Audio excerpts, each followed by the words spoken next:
আজকে আমরা থাইল্যান্ডের সবচেয়ে বড় এবং জনপ্রিয় আইল্যান্ড ফুকেটে যাব। আপনারা ফুকেটে ঘুরতে গেলে কিভাবে যাবেন, কোথায় থাকবেন, ফুকেটের কোন কোন জায়গায় ঘুরবেন, কোথায় কেমন খরচ হতে পারে, সব রকম ইনফরমেশন পেয়ে যাবেন আজকের ভিডিওতে। সেই সাথে 2 দিনে এত সব প্লেস ভিজিট করার সময় আমাদের অভিজ্ঞতা কেমন ছিল সেই সব গল্প তো থাকছি। তো চলেন ভিডিওটা শুরু করা যাক।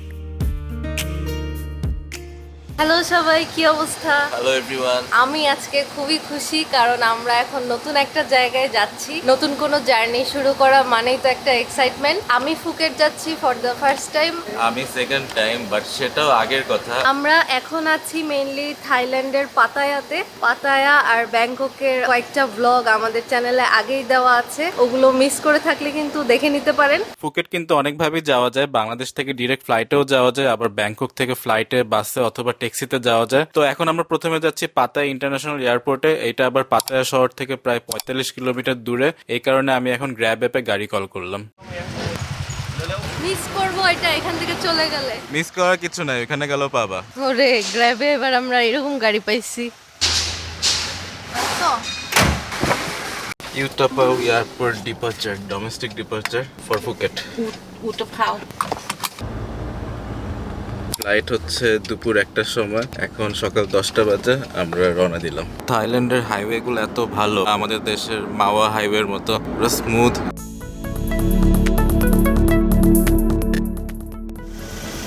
চলে আসছি ইউটাপাও এয়ারপোর্ট। এয়ারপোর্টে মোটামুটি ভিড় কম। এখানে এসে দেখলাম যে ডিপার্চার টাইমের 40 মিনিট আগে চেক ইন কাউন্টার বন্ধ করে দেয়। আমরা আজকে যাচ্ছি ব্যাংকক এয়ারওয়েজে। বাংলাদেশ থেকে টিকিট করে আসছিলাম, আর ব্যাংকক এয়ারওয়েজ পাতায়া থেকে ফুকেট আর কোহ সামুয়ের জন্য ননস্টপ ফ্লাইট এই এয়ারপোর্ট থেকে ছাড়ে।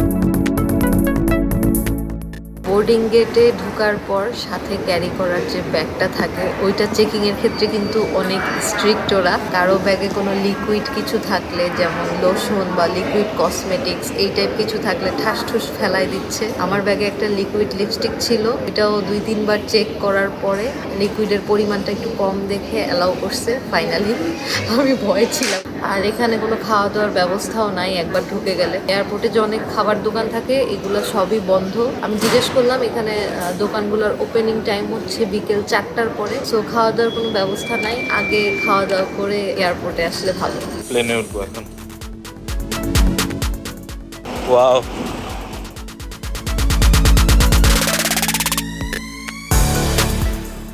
นำเสื้อชูชีพออกจากถุงสวมลงทางศีรษะ আমাদের পাতায়া থেকে ফুকেটের one way flight ticket cost পড়েছে পার পারসন 7,000 টাকা। আমাদের খাবার দিল চকলেট ব্যানানা প্যানকেক, আর সাথে হচ্ছে একটা চিকেন পাই সুন্দর করে র্যাপ করা। এই ব্যানানা আর চকলেটের ডেজার্টটা অনেক মজা। আর সাথে আছে ব্ল্যাক কফি। পানির বোতলটা সুন্দর। 2 রকমের জুস আছে, ম্যাঙ্গো আর অরেঞ্জ। আমরা অরেঞ্জ নিলাম। আমাদের ফ্লাইট হচ্ছে 1 ঘন্টা 25 মিনিটের। দিনের বেলা যাচ্ছি সুন্দর সিনারি দেখতে দেখতে। সাদা তুলার মতো মেঘ, আবার নিচে কিছুক্ষণ পর পর সাগরের মধ্যে ছোট ছোট আইল্যান্ড দেখা যায়। মানে সুন্দর সব সিনারি দেখতে দেখতে যাচ্ছি। সো সেফলি ল্যান্ডিং শেষে আমরা এসে এখন পৌঁছালাম ফুকেট ইন্টারন্যাশনাল এয়ারপোর্ট। ওরে ঠান্ডা রে, এয়ারপোর্ট এত ঠান্ডা।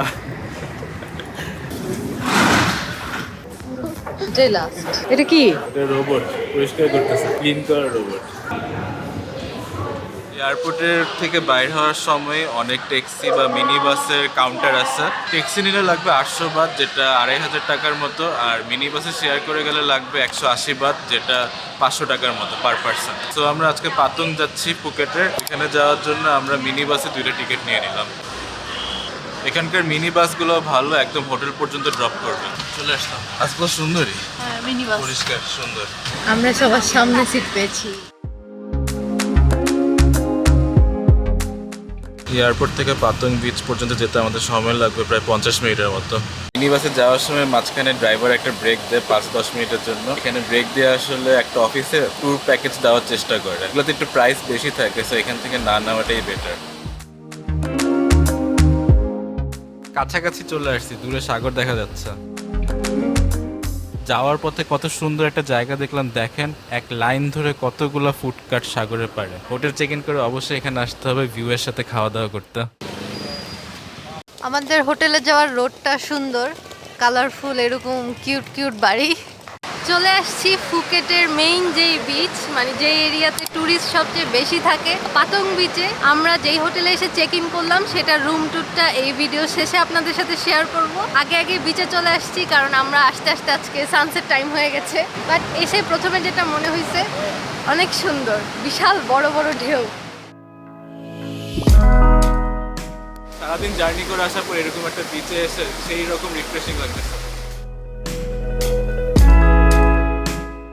এখন হচ্ছে ভাটার টাইম, এই জন্য ঢেউ অনেক দূরে, বাট ঢেউয়ের সাউন্ড অনেক বেশি।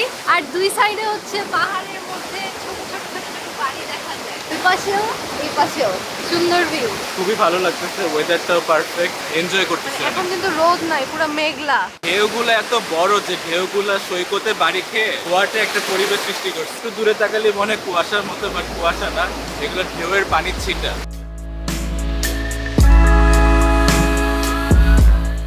বিচের পরিবেশটা এত সুন্দর, সবাই টুরিস্ট এখানে আসছে সানসেটটা এনজয় করার জন্য। হঠাৎ হঠাৎ হাঁটু পর্যন্ত ডুবে যায়। হ্যাঁ, বড় বড় ঢেউ আসে হ্যাঁ, হঠাৎ করে। যারা সাঁতার পারে তারা যে কত দূর যাচ্ছে। সবচেয়ে অবাক লাগে কি বাচ্চারাও সাগরে নেমে যাচ্ছে একা একা। হ্যাঁ, ওই যে এক পিচ্চি একদম পুরো ঢেউয়ের মধ্যে ডুবে যাচ্ছে। আল্লাহ, ডুবে গেছে, ওরা মানে সাঁতার পারে। এই যে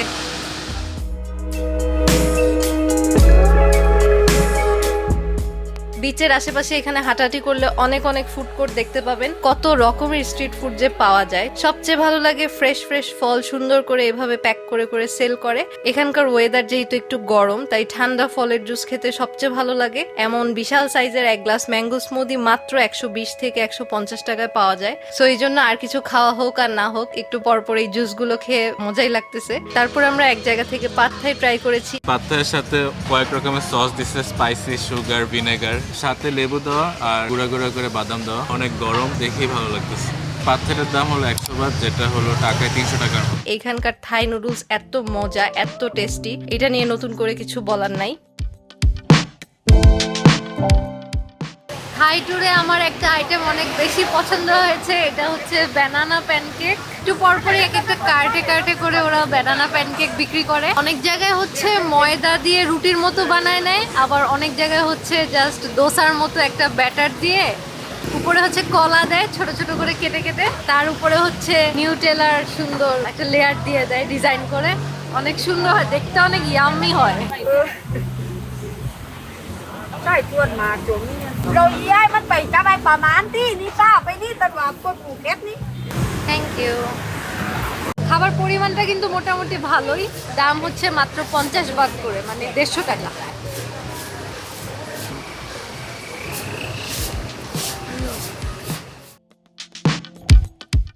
ফুকেটে এবার আমরা যেখানে স্টে করেছি পাতং বিচ থেকে এটা প্রায় 10 মিনিটের মতো ওয়াকিং ডিস্টেন্সে, তাই হেঁটে হেঁটেই বিচ সাইড শপিং বা কাছাকাছি স্পটগুলো এক্সপ্লোর করতে বেশ সুবিধা হচ্ছে। তো চলেন এখন আপনাদের সাথে ছোট্ট করে আমাদের হোটেলের একটা রিভিউ শেয়ার করি। রুমের বেডটা বড়, বাট রুমের বেডটা আসলে টুইন বেড মার্চ করে দেওয়া হয়েছে। হোটেল বুক করার সময় আমি দেখতেছিলাম যে এই এরিয়ার ম্যাক্সিমাম হোটেলে এরকম করে যে দুইটা টুইন বেড একসাথে মার্চ করে দেয়।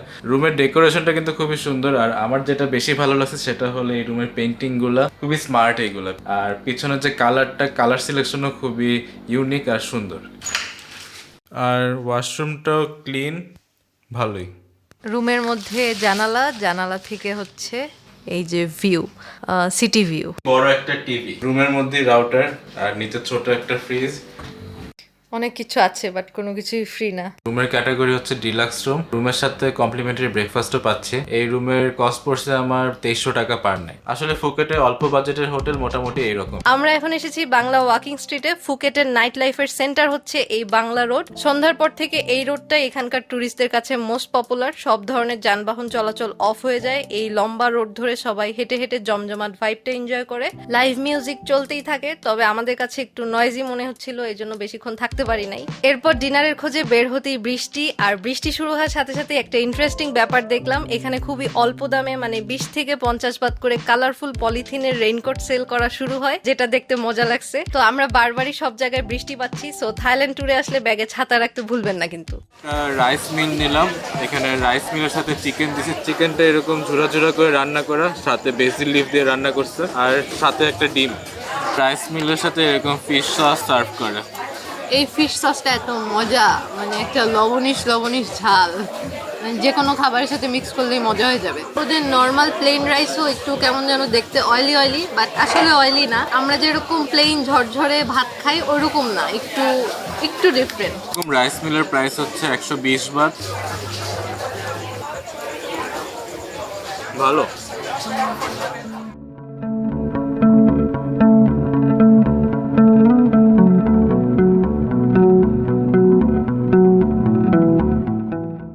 সকাল সকাল সাগর পাড়ে আমাদের দিন শুরু। কি সুন্দর সাগর, কালারটা যা সুন্দর লাগতেছে, সন্ধ্যা এরকম ছিল না গতকাল, আজকে পুরো কালার ডিফারেন্ট, নীল কালার। রোদ উঠাতে নীল লাগছে। আর ওই যে দূরে একটা ক্রুজ শিপ এসে থামলো, সবাই বসে বসে চিল করছে আর আমরা দিন শুরু করলাম। Parasailing? Parasailing? Yeah. 1 kilometer, 2 kilometer, 3 kilometer. I can give car for you. ওই যে দূরে প্যারাসেলিং শুরু হয়ে গেছে। প্রাইস বলে দিল, বাট কোনো প্রাইসই হচ্ছে ফিক্সড না। উনি নিজেই বলতেছে ডিসকাউন্ট দিব বার্গেইন করতে। আমাদের আজকে হচ্ছে প্যারাসেলিং বা এইসব অ্যাক্টিভিটি প্ল্যানে নাই। আমরা হচ্ছে ফুকেট এক্সপ্লোর করব, দেখি কতটুকু কি দেখতে পারি। No accident, nah. But be careful. I take care of your passport. You take care of my car, nah. Okay, Okay. I worry my passport. Ah, you go only passport. But must you take care. I take care. You take care. I take care of that. Ah, okay. তো আমরা একটা গাড়ি rent নিয়ে নিলাম এখানে সারাদিনের জন্য, মানে আমরা নিজেরাই ড্রাইভ করব। এখানে রুলস গুলো একটু বেশি স্ট্রিক্ট। সারাদিনের জন্য গাড়ি ভাড়া নিতে হলে ওদের কাছে হচ্ছে পাসপোর্ট দিতেই হবে। বার্গেইন করারও খুব বেশি সুযোগ নাই। গাড়ির রেন্ট হচ্ছে প্রথমে 1200 বাত বললো, রাজি হলো হচ্ছে 1000 বাতে বা বাংলাদেশি টাকায় 3000 টাকা। সকাল সকাল নিচ্ছি, রাত 10টার সময় ফেরত দিব বলে ফিক্স করলো।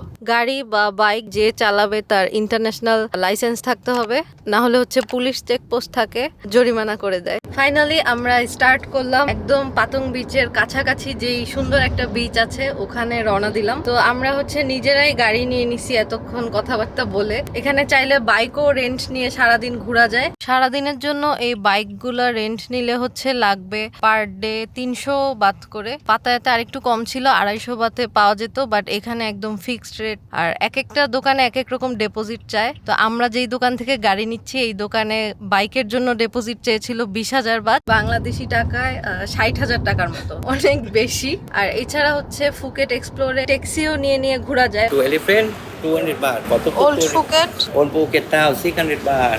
For two people. ট্যাক্সি দিয়ে এক জায়গা থেকে আরেক জায়গায় যেতে যেই কস্ট আসে ওই কস্টটা একটু বেশি আসে। ওইটা দিয়ে সারাদিনের জন্য নিজেরাই গাড়ি নিয়ে নেওয়া যায়, ট্যাক্সির ভাড়া এত বেশি আসে। গাড়িতে যতটুকু তেল ছিল ততটুকু আবার আমাকে রিটার্ন করতে হবে, মানে যখন গাড়িটা রিটার্ন করব তখন ওটুক তেলই থাকতে হবে। পাহাড়ি উঁচু নিচু রাস্তা, তাই ভাবলাম গাড়ি ভালো হবে আমাদের জন্য। এক বিচ থেকে আরেক বিচে যেতে হলে উঁচু পাহাড় পেয়ে হ্যাঁ। তারপর নিচে নামতে হবে। আমরা প্রথমে যেই জায়গায় যাচ্ছি সেটা হচ্ছে পাতং বিচের কাছাকাছি আরেকটা বিচ, কারণ বিচ নাম। যেতে হচ্ছে প্রায় 15 মিনিট সময় লাগবে। অলরেডি টিপ টিপ বৃষ্টিও পড়ছে, মানে মনে হয় যে বৃষ্টি আমাদেরকে ছাড়ে না। আমরা যেই দেশে যাই, যেই জায়গায় ঘুরতে যাই, সব জায়গায় সবসময় বৃষ্টি পাই। সো আমরা নেমে পড়লাম কারণ বিচ দেখতে। ড্রাইভার সাহেব আমাকে প্রথমে একটা সুন্দর বিচ দেখাতে নিয়ে এসেছে। রাস্তার পাশ থেকে বিচটা দেখে খুব ভালো লাগছে। বিচে যাওয়ার আগে এদিকে হচ্ছে পার্কের মতো করে বানানো একটা সুন্দর ব্রিজ।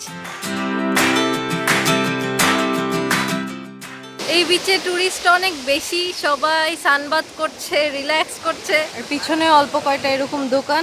আমার মনে হচ্ছে রোদে আমরা পুরো কালো হচ্ছি আর ওরা রোদের মধ্যেই বসে আছে। ও হঠাৎ করে ঢেউ চলে আসছে, এত বড় বড় ঢেউ। যেখানে যেখানে ডিপ বেশি ওখানে লাল পতাকা দেওয়া, নো সুইমিং লেখা। ওই সাইডটায় অনেকে বেশি নামছে, একদম অনেক ভিড় ওইদিকে। সবাই সাগরের মনে হচ্ছে মাঝখানে গিয়ে সাঁতার কাটতেছে। বিদেশে এসে প্রথম পাসপোর্ট টানিয়ে ঘুরতেছি, মনে হচ্ছে কি যেন নাই, কিডনি খুলে নিয়ে গেছে ফিল হচ্ছে। আমার কিছু হলে তুমি একা চলে যাবে, বুঝছো? টিকিট কাটা আছে, চলে যাবা বাংলাদেশে। বাংলাদেশ থেকে ব্যাংকে কিছু টাকা পাঠিয়ে দিও। কিছু হবে না ইনশাল্লাহ, কারণ ওনারা বারবার এনশিওর করছিল যে অনেক সেফ। আর আমরা দেখলাম অনেকেই এসে পাসপোর্ট আবার ব্যাক নিচ্ছে। ও আরেকটা ব্যাপার, আমরা যার কাছ থেকে নিচ্ছি উনি আবার রাত 12টা পর্যন্ত থাকে, অনেকে আবার রাত 8টায় দোকান বন্ধ করে দিয়ে চলে যায়। তখন একটা ঝামেলা হইতে পারে, যদি গাড়ি বা বাইক রিটার্ন করা না যায় তাহলে তো পরের দিন ফ্লাইট থাকলেও সমস্যা। তো যেখান থেকে ভাড়া নেবেন জিজ্ঞাসা করে নেবেন তাদের দোকান কয়টায় বন্ধ হয়। মেক শিওর যে তারা টাইম মতো রিটার্ন নিবে, পাসপোর্ট ফেরত দিবে। আমাদের নেক্সট স্টপেজ হবে হচ্ছে একটা ভিউ পয়েন্ট, যেখানে যেতে এখন 5 মিনিট লাগবে। আজকে ওইভাবে কোনো ফিক্সড প্লেস খুঁজে খুঁজে যাচ্ছি না, ম্যাপ দেখে সামনে যেটা যেতে ইচ্ছা করছে ফ্রিডম নিয়ে ওভাবে ঘুরে বেড়াচ্ছি। একটা ভিউ পয়েন্টে এসে নামলাম, নাম হচ্ছে কারণ ভিউ পয়েন্ট। একটু আগে যেই বিচে গিয়েছিলাম ওটা ছিল কারণ বিচ। ভিউ পয়েন্ট মানে একটু উঁচুতে, দেখি কি ভিউ আছে সামনে।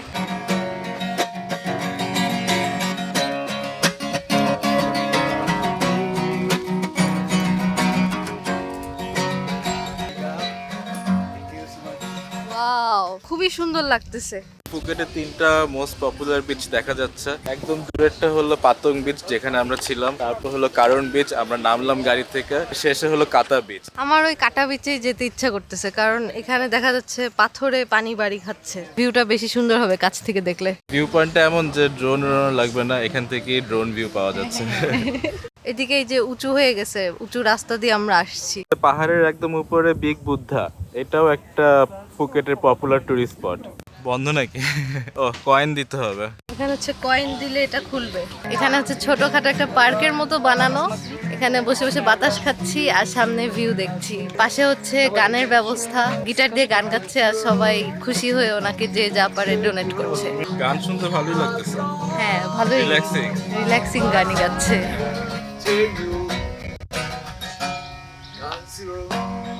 এখানে সবাই ছবি তুলতেছে কারণ উপর থেকে সুন্দর ভিউ সহ ছবি আসে। এই যে দেখো তোমার ছবি কত সুন্দর তুলছি এই জায়গাটার সামনে। তুমি তো সেরা ফটোগ্রাফার। শপিং এরিয়া একটু নিচের দিকে, বাট খুবই নীরব। দিনের শুরুতে আসলে সব জায়গায় কেমন জানি একটু চুপচাপ থাকে। এক পিস 7 বাত করে, 3টা নিলে হচ্ছে 20 বাত। সো আমি নিয়ে নিলাম ছোট ছোট কেক, কিউট। সো এই হচ্ছে ভিউ পয়েন্ট, ছোট একটা জায়গা পার্কের মতো, বসে বসে সুন্দর ভিউ দেখা যাবে। তো এরপর কই নিয়ে যাবা? চলো দেখি কই যাওয়া যায়। ওকে, লেটস গো। সামনেই এটা হচ্ছে পার্কিং এরিয়া, ট্যুরিস্টদের ট্রান্সপোর্টেশনের জন্য লেগুনা টাইপ এগুলো আছে। এই দেখছো এটা কি পাখি? You want to take picture? You have to pay 100 baht. 100 Baat. Yes, please. Eagle, Yes. Ikan. Eagle, eagle, তুমি দেখি থাই ইগল পারো। পিকচার তুলবা 300 টাকা দিয়ে? তুমি তুলবা? না, চলো, আমার ভয় লাগে। আমরা তুলছিলাম মালয়েশিয়াতে একবার। হ্যাঁ, মুসলিম প্রেয়ার রুম, এরকম জায়গায় নামাজ পড়ারও ব্যবস্থা আছে, দেখে ভালো লাগলো। এখান থেকে কাটা বিচ আবার 5 মিনিট।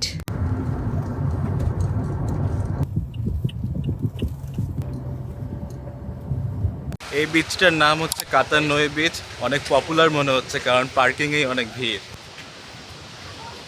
এই বিচটা এত বেশি সুন্দর, খুব বেশি বড় লম্বা বিচ না, হেঁটে হেঁটে একদম শেষ মাথায় আসলে হচ্ছে অনেক পাথর, ঢেউগুলো হচ্ছে পাথরে বাড়ি খায়, ওই সিনটা দেখতে মারাত্মক সুন্দর লাগে।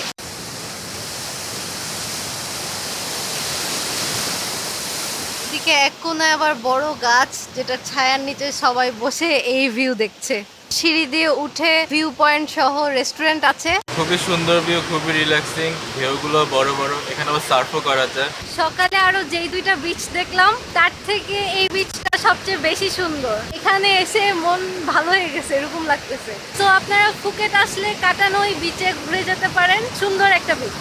আর মাঝখানের দিকে আসলে কিন্তু নর্মাল, 2 সাইডে হেঁটে গেলে হচ্ছে এই পাথরগুলা পাওয়া যায়। One ice cream.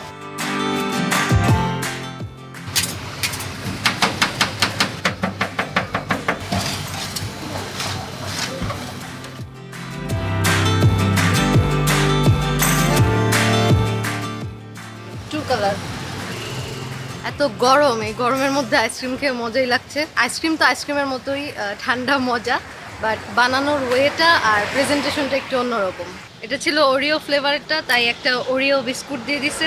আমার আইসক্রিম গলে যাচ্ছে, আগে খেয়ে নিই, তাড়াতাড়ি আসো। এটা ছিল 80 বাত, অনেক রকম ফ্লেভার আছে। সো ওনারাই রিকমেন্ড করলো যে ওরিওটা বেস্ট হবে। তো আমরা এখন যাচ্ছি ফুকেটের হাইওয়ে দিয়ে। কোথায় যাচ্ছি? প্রথমে তেল নিতে হবে, গাড়িতে তেল নাই, এটাই প্ল্যান। তারপর যাব ফুকেটের যে মেইন টাউনটা আছে খাটা। আমাদের যেমন পুরান ঢাকা আছে, ফুকেটেও কিন্তু এরকম ওল্ড টাউন আছে। তো ওইটা শুনেই আমার ইন্টারেস্টিং লাগছিল ওই জায়গা নিয়ে রিসার্চ করে। এই জন্য এখন আমরা ওল্ড টাউন দেখতে যাব যে ওল্ড ফুকেট জায়গাটা কেমন। এটা কি পাতুং বিচ? না না, আমি নিজেও জানি না, এটা ফুকেট আইল্যান্ডের আরেক সাইড, পাতং এর অপোজিট সাইড, এটা আমার কাছে মনে হয়। 95 5 লিটার। হ্যাঁ 5 লিটার। 5 লিটার নিলাম, আমার মনে হয় 5 লিটার দিয়ে হয়ে যাবে। ফুকেটের মেইন যে টুরিস্ট এরিয়া, ওখান থেকে ওল্ড টাউন পর্যন্ত যেতে হচ্ছে 30 থেকে 40 মিনিটের মতো সময় লাগে। রাস্তা এত ভালো, এত স্মুথলি চলছে, আমার ড্রাইভারও ভালো। স্পিড 80 তে চলতেছে, তুমি বুঝতেছো? এত সুন্দরভাবে চলছে, আমার এখন আরামে ঘুম চলে আসতেছে, মন চাচ্ছে আমি ঘুমাই থাকি। ফুকেটে আসলে ট্রাফিক আইন মানা লাগে, রাস্তায় একটু পর পরে সিগন্যালের লাইট জ্বলে, ভদ্র মানুষের মতো গাড়ি চালাতে হবে। কিন্তু সব জায়গায় কিন্তু পুলিশ নাই, তাও সবাই একদম সুন্দরভাবে সিগন্যাল মেনটেন করে। অটো সিগন্যাল হয়, ওগুলো সবাই খুব সুন্দরভাবে মেনে মেনে সবাই চলে এরকম। সো এই যে আমরা চলে আসছি ওল্ড ফুকেট টাউন। ওল্ড জায়গায় আস্তে আস্তে বিল্ডিং গুলা কেমন যেন ওল্ড টাইপ হয়ে গেল। ওয়াও, সুন্দর একটা বাড়ি। ঘুরতে ঘুরতে এত সুন্দর করে আপনাদের জন্য ভিডিও বানাচ্ছি, যাতে আপনারাও এইসব জায়গায় ট্রাভেল করতে আসলে সব ইনফরমেশন সহ আপনারাও সুন্দরভাবে এইসব জায়গায় ঘুরতে পারেন। এছাড়া যারা না আসবেন তারাও আমাদের ভ্রমণ গল্প এনজয় করবেন, ভালো সময় যাবে আশা করি। কেমন লাগছে দেখতে আমাদেরকে কমেন্টে জানাবেন, আর ছোট্ট করে একটা সাবস্ক্রাইব করে দিবেন, তাহলে আমরা অনেক খুশি হব। ফুকেটে আসলে যে সবাই বিচ বা সাগর দেখতে আসে এমন না, এই জায়গাটার মধ্যে অনেক টুরিস্ট সবাই এই জায়গাটায় আসে কারণ এখানকার পরিবেশটা একটু অন্যরকম, একটু লোকাল আর একটু পুরানো। থাই যে মানুষগুলো আছে তারা নিরিবিলি টাইপের, টুরিস্টই না এত। সবগুলো বিল্ডিং একটু পুরানো ধাঁচের, একটু অন্যরকম একটা ভাইবস এই জায়গাটার মধ্যে। 3-4টা রোড ধরে বলা হয় ফুকেটের ওল্ড টাউন। পাখিটা দেখে আমি মনে করছিলাম ছাড়া, বাট এখানে হচ্ছে ওর ওই যে পা বাঁধা। আনারসের জুস অর্ডার করেছি, সেটা বানাচ্ছে আর ও দেখছে। এত বড় একটা পাইনাপেল জুস মাত্র 50 বাত করে।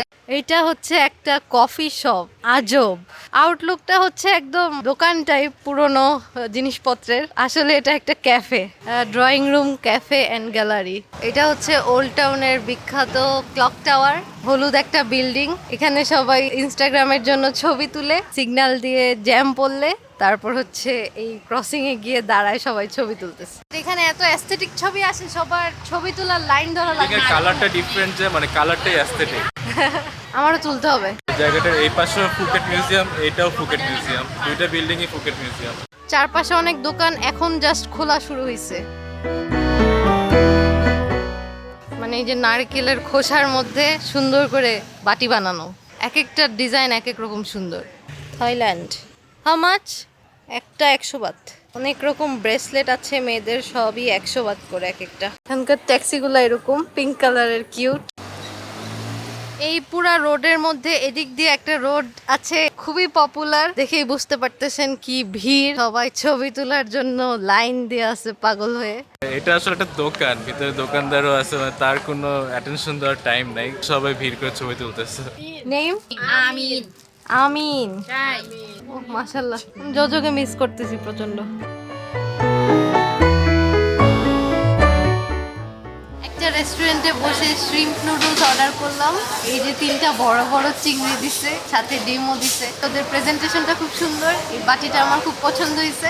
আর এই যে লেবু দেওয়া, এটা ছিল শ্রিম্প পাদ থাই, আর এটার প্রাইস ছিল 70 বাট। মেইন বিচ এরিয়া বা টুরিস্ট স্পটগুলো থেকে এই এরিয়াতে দাম একটু কম দেখলাম খাবারের। যারা আমাদের সিঙ্গাপুর ব্লগগুলো দেখেছিলেন, সিঙ্গাপুরে ঠিক এরকম একটা রোডেই এক্সপ্লোর করেছিলাম, হাজি লেন। তো আমার কাছে এখানে আসার পর থেকে এই রোডটা দেখে অনেকটা ওই সিঙ্গাপুরের হাজি লেনের মতো মনে হচ্ছে আর কি। এগুলো কিন্তু রেনোভেট করা বিল্ডিং, কারণ মাঝখানে কিন্তু পুরান কয়েকটা বিল্ডিংও আছে। পুরানো যে বিল্ডিংগুলো ছিল ওইগুলোকে নতুন করে রং টং করে এরকম সুন্দর করে সাজায়। কিছু বিল্ডিং আছে এত পুরানো, দেখে ফিল করা যায় যে কত বছর আগের বিল্ডিং এগুলো। এই রোডের পাশে হাঁটতে হাঁটতে একটা বড় টেম্পল দেখলাম, বুদ্ধিস্ট টেম্পল, এটা বৌদ্ধদের। এখানে ড্রেস কোড আছে, মানে বেশিরভাগই গোল্ডেন কালার গুলো একদম চকচক করতেছে। বড় টেম্পলটা ঠিক সামনে, আর একটা ছোট টেম্পল আছে। থাইল্যান্ডের বেশিরভাগ টেম্পলই হচ্ছে এইরকম, আমরা ব্যাংকক আসা যাওয়ার সময় অনেক দেখছি। ওইখানে ওয়েডিং ফটোগ্রাফি হচ্ছে, সো অনেকে ছবি তুলতেও আসে এখানে। ওল্ড টাউনটা মেইনলি এরকমই, জাস্ট 2-3টা রোডে হাঁটাহাঁটি করলে পুরোটা এক্সপ্লোর করা হয়ে যায়। আর এই ওল্ড টাউনে আসলে কোনো ভালো ব্র্যান্ডের খাবার দোকান নেই, সবই লোকাল থাই কুইজিন। রাস্তায় রাস্তায় এগুলো অনেক চলে। বাইকের পাশে হয় ফুডকার্ট থাকে, না হলে এরকম জিনিসপত্র রাখার মতো একটা জায়গা বানায়।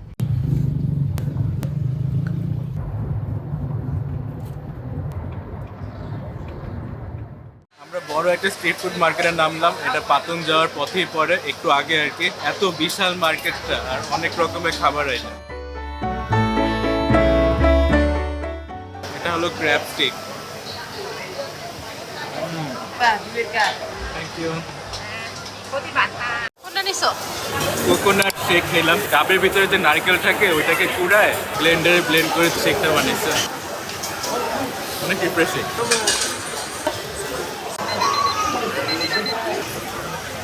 এই স্ট্রিট ফুড মার্কেটে ম্যাক্সিমাম ফুড স্টোরি হলো হালাল ফুড। আর জায়গাটার নাম হচ্ছে মালিন প্লাজা। এটা আর কি আমরা কারণ বিচ থেকে পাতং যাওয়ার সময় পাতংয়ের ঠিক আগেই পড়ে। এক্সাক্ট ম্যাপ লোকেশনের লিঙ্কটা আমি দিয়ে দিব। দিন শেষে আমরা খুবই রিল্যাক্সিং একটা প্লেসে এসেছি। এখানে মজার মজার খাবার দাবার তো আছেই, সাথে বেস্ট পার্ট হচ্ছে এত সুন্দর সাগরের ঢেউয়ের গর্জন শুনতে শুনতে খাওয়া দাওয়া করতে পারবেন। এটা হচ্ছে ফুকেটের হালাল স্ট্রিট ফুড মার্কেট। এই স্পটটা আমাদের এতই ভালো লেগেছে, শুধু সাগরের সামনে এমনি এমনি অনেক সময় ধরে বসে আছি।